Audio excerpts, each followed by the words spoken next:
마케팅 읽어주는 여자 조기선입니다. 창업 후 성공하는 사람과 실패하는 사람의 차이는 무엇일까요?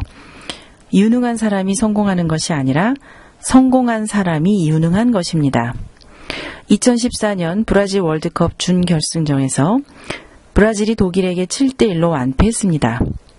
브라질은 월드컵 개최국임에도 불구하고 최다 실점 기록이라는 불명예를 얻었고 독일의 크라제는 월드컵 통상 득점 세계 1위가 되었습니다.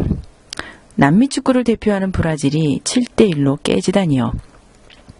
독일이 강한 것인지 브라질이 약한 것인지 역사적으로 보아도 강한 자가 살아남는 것이 아니라 살아남은 자가 강한 것이다를 알 수 있습니다. 비즈니스의 세계에서도 통하는 말이라고 생각합니다. 유능한 경영자가 성공하는 것이 아니라 성공한 경영자가 유능한 것입니다.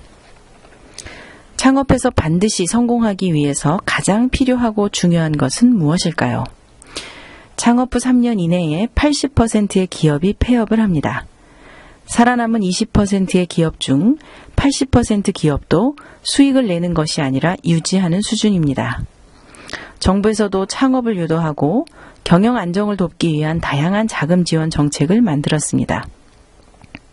귀농 귀촌을 지원하는 정책 자금부터 비영리법인 지원 자금, 창업 후 1년 이내에 받을 수 있는 정책 자금, 3년 후에 받을 수 있는 정책 자금 등 다양한 정책 자금이 있습니다.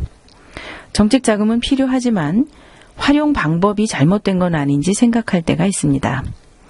사실 정부 보조금은 받지 않고 사업하는 것이 정상 아닌가요? 물론 정부 자금을 활용하는 것도 능력이고 객관적으로 기업의 가치를 인정받는 면에서도 필요합니다. 그러나 결국은 스스로의 힘으로 일어서야 합니다. 스스로 고객을 모으고 매출을 올리며 이익을 창출해가는 능력을 길러야 합니다. 고객과의 관계를 구축하고 많은 사람들로부터 선택을 받는 것, 충성스러운 고객을 많이 만들어가는 능력이 있어야 합니다. 스스로 이러한 결과를 만들어가지 못한다면 창업의 의미가 없습니다. 정부가 대신해서 고객을 모아줄 수 있는 것도 아니고 좋은 상품만 있으면 저절로 고객이 찾아올 것이라는 생각도 위험합니다. 지금의 비즈니스 환경이 그렇게 녹록하지 않습니다. 창업 후 3년 이내 도산하는 기업이 80%라는 데이터가 말해줍니다. 창업을 결심했다면 스스로 살아남기 위한 노하우와 방법을 연마해야 합니다. 창업하기 위해 정부 보조금을 받는 것이 아니라 창업 후 성공하기 위해 보조금을 사용하는 것이 맞습니다. 고객을 모으고 매출을 올리며 이익을 창출해 나가기 위한 노하우를 알고 싶다면 역시 비즈노 성공실천회 수업이 좋겠습니다. 성공실천회를 다녀간 전국의 성공한 경영자들이 말해주고 있습니다.